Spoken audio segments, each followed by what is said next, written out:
This used to be a gift bag, and I saw it, and I know that, like, for me personally, if I was going to make a journal for me, it might not be this one. However, I was like, that's a really nice gift bag. Anyway, do you ever think that? Like, do you like to create with paper and you see something and you're like, I can't recycle that. I'm going to use it. It's clean. It could be something beautiful. Hi, friends. This is the results of today's work. So last night I pre-measured some journal covers, some folios, and little embellishment pieces.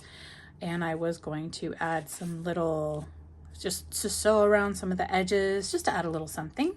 Me and my machine are still getting to know each other. Some of these I think turned out a little less than ideal. This is me documenting the ugly duckling phase of some of these pieces, and I thought maybe you might like to go on this journey with me. This one I'm going to put in a mug for a little gift basket, and even though the mug is not Alice in Wonderland, this will be that will be the theme. I have a 1960s Singer, but the tension rod loosens when I use it. So if I check it often, it usually it's good. It stays tight enough or loose enough depending on what I'm sewing. However, for this one, as you can see, it got a little bit loose. But I'm liking this. Do you know why? Because this is the black thread on the top for nice contrast, and this side was going to be like this. It's actually a light brown, but it looks like almost like a pale pink, or like that dusty rose color. But since this was really loose, the black showed through on this side, and I'm liking that. I'm liking the edge, and I think it's going to be great with the folio. Some of this may be covered up depending on what kind of pockets or whatever I put in it. This is not so great, but I'm thinking of putting like maybe a cluster here and kind of leave this here for a little something. I don't know. We'll see. A lot of the things that I make start out very less than perfect. Like, oops, that was a big learning experience. Like this little embellishment piece. I don't think anything really messed up here. It was just simple. Like the top of the gift bag that I have in here for a journal base. But yeah, just a couple pieces of paper. This will make a great embellishment, I think. This turned out nice.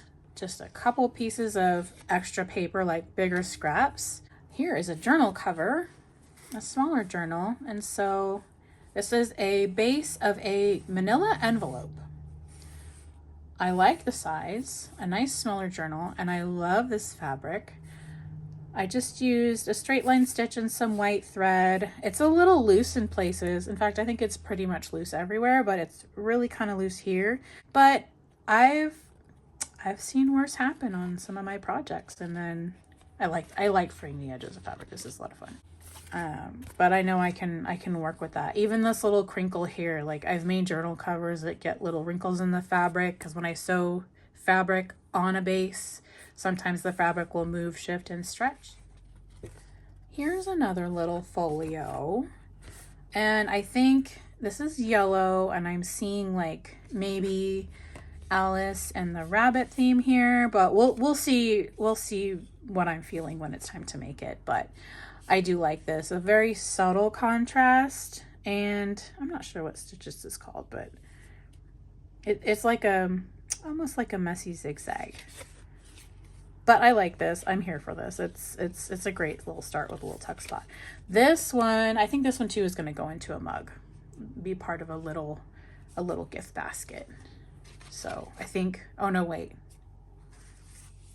one of these two, and the other one's just going to be a folio all on its own. And this one, the edge kept catching outside of the machine on something else. It was a screw on the table, because my machine comes with the wooden table that the top opens up and you can pull the machine out. So this got caught a couple times. I'm like, well, we're embracing imperfection on this one too. The cover is super nice, and I just did a little bit of a stitch here also for this little strip, because I had to refold and measure it, and I'm like, oh, perfect, I have a scrap of paper, let's go ahead and reinforce that so it stays folded where I would like it to stay folded. But I think this one is going to definitely turn out into a great folio. So it's a good base. I don't think I work with a lot of yellow, so that'll be a fun little challenge. I wanted to do things a little different than what I did before, because I've been making a lot of soft journal covers and I love my process for that, but I wanted to do something different. This is another manila envelope, I just did a piece of cardstock on the cover here, and I glued this down. I tried to just avoid where we'd be sewn, but I glued the paper down so it wouldn't shift when I'm sewing it. And this is the inside. This is the page of an old Sunset magazine from like the 1960s. I just thought this color would be great, especially if I leaned into the Alice in Wonderland theme. I knew I could make that work. I thought that would be a lot of fun. So this is going to be a great journal base. Probably a lot of these journals are going to be single signatures, maybe double. This one is cool too because I do like working with green. I like working with a lot of forest and like the natural vibes, forests and animals, but this one I think will be a challenge, especially if I do turn this into an Alice in Wonderland inspired journal, because I just don't know. I don't have a pre-plan for it, but I'm sure whatever it turns into, it's going to be great. So I just glued in some cardstock papers one side and then the other for the inside cover. This is did I tell you yet? This is a white paper bag, and I'll be gluing this shut because with signatures here, this won't make sense to have a tuck spot there. But I think this is going to be a great journal cover. This one is good. I must have left the more challenging ones on the bottom, but this is just like a piece of paper that came from a 12 pack, like one of the smaller pieces that you can just cut into something. And then this was a scrap. I just took my 2-inch punch and sewed this in place so we can have a little tucky tuck spot somewhere, or it can be a little card with a tuck spot. So that's going to be cool. I'm going to start sorting things by color so I can have my pockets and journaling cards all like rainbow laid out. So if I want a certain color, this is going to be a great writing spot for a journal, like maybe a journaling card. I'll probably embellish the other side of it, but I used this pinkish thread because it's my favorite and I had it on there and I didn't want to change it yet. But then we can also tuck a little something in here. I left that open because we just never know. Then another one here. I do like this green paper. I set the zigzag at the biggest stitch I could do. Oh, that's a little bit loose. But you know, I could just take like a 1-inch punch of something cute and put them on the corners of that. And maybe down here too, because I know it's just a little tag or something to add to a pocket, but I like to finish those up whenever I can, unless I just put a pack of them together and somebody's like, hey, can I have that pack so I can work on stuff? Yes, you can. This one's a little bit tighter, but you know, I think even with the changes in the tension, I think it's still a lot of fun. Can tuck a little something in here. Double-sided, a little fun something to add or make embellishments with. This is going to be great for Alice journals, Alice in Wonderland. I will probably cut this in half because this part here kept getting caught because I didn't have my machine threaded properly. So this was my only snafu with this. So yay for a learning experience. I do like this paper. Doesn't this look like little doilies? I like that. More little embellishment pieces. The tension is good. I like using it for practice too, because you never know. There might be a day where the tension truly matters. This used to be a gift bag, and I saw it, and I know that, like, for me personally, if I was going to make a journal for me, it might not be this one. However, I was like, that's a really nice gift bag. Anyway, do you ever think that? Like, do you like to create with paper and you see something and you're like, I can't recycle that? I'm going to use it. It's clean. It could be something beautiful. So I took, you know, like the sides of the gift bag. I just folded this around to make the spine. And then I put lace here. I'm going to do like a light layer of glue probably to keep it from flapping around, because I know the other side, like, don't want to flap, but I thought this was cool. I just sewed this, and it's already got pockets. When I glued the inside covers, I thought, well, let's do some pockets.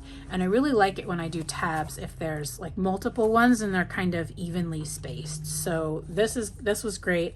And I had to pat myself on the back for not gluing. Wait, let's see. I didn't sew these shut. Okay. I didn't glue or sew these shut. So there's going to have some nice pockets there. Probably at least one signature here, but I'll cross that bridge when I come to it. I think this is really cool. It turned out great. I like the color of the thread, a little bit of contrast. I sewed the inside of it So the bottom thread is the outside, but I don't care. I think it looks great. I like that. That is gonna make a nice journal. So beautiful. Now this, I'm really proud of this one so far, and I will be, because I'm not gonna stop till I am. This was a greeting card, and it was for, you know, a son Happy Father's Day card. And so, I mean, I wasn't feeling the vibe of the card anyways, and I don't really know that I would ever use that for anything, but it's a journal cover. So got some fabrics here, different kinds of fabrics, because I've got some scrap fabrics that I got from a friend. I'll put the links down below. She's puts together great packs of things for me because I didn't have a lot of fabrics or anything. So I thought, well, okay, so this one I definitely want to lean into the Alice in Wonderland theme, and I thought some of the papers I have, what some of the colors, I didn't put the papers next to it, but I just kind of went off of memory, which can sometimes not be good. But when you're doing a journal that's going to be artistic and there's no set plan, I think it's great, and I think it's working out so far. So I actually ended up, before, when I got all the fabrics ready and prepped, and then right before I went to sew this on, the stitches on, I went ahead and put the papers inside that were the actual Alice papers. So this came after the fabrics, but it just so happens I think they go really nicely. So to put, I want to put something here, probably just glue something to the back, and then do maybe like those flip pages, you know, where you can alternate pages, do all one, all the other. Those are kind of fun. So I think this is going to be great. Just flip it closed like this, maybe put a closure here. It almost looks like a clutch, doesn't it? Yeah, so I'm gonna have fun with that. That's gonna be a good one. Actually, now that I'm looking at these, I know there's a lot of, you know, things that I intended to do differently, but I think the least, well, I mean, now that I look at, okay, we'll get to that one in a minute. I love this fabric. It's got like a warm undertone because I see specks of pink. I do see like the cream color, the browns and orange. I like this one. So I know even if I don't lean into Alice in Wonderland with this, it's going to be a beautiful piece. This is going to be great. These two are probably the biggest ones. So this is probably going to be the biggest one. So this might be 1, 2, or 3 signatures, because usually with this size I do 3, but I don't know. My brain kind of is going down that route, but it's not time for that yet. It's just not time. So let me set this more to the side. Now this one was the first one I did today, not ever, believe it or not. And I don't dislike it as much as I did first thing this morning. I like this as the front. This would be cool because of the checkered part.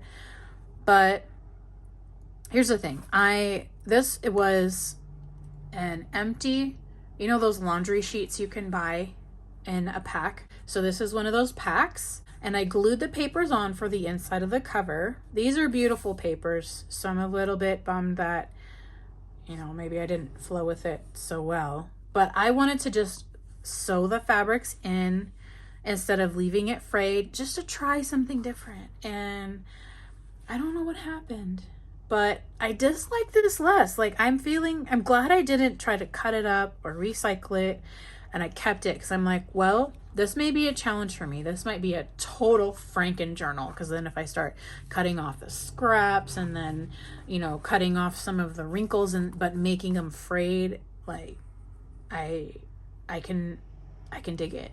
I can dig it. So I'm not throwing this one away. I'm kind of fixated on it because I want to turn this into something beautiful, because it looks a mess right now. Today me is feeling determined to turn this into something beautiful. We'll see what future me feels like. Also, I think this kind of goes. So thank you very much for watching this with me. It's been fun hanging out.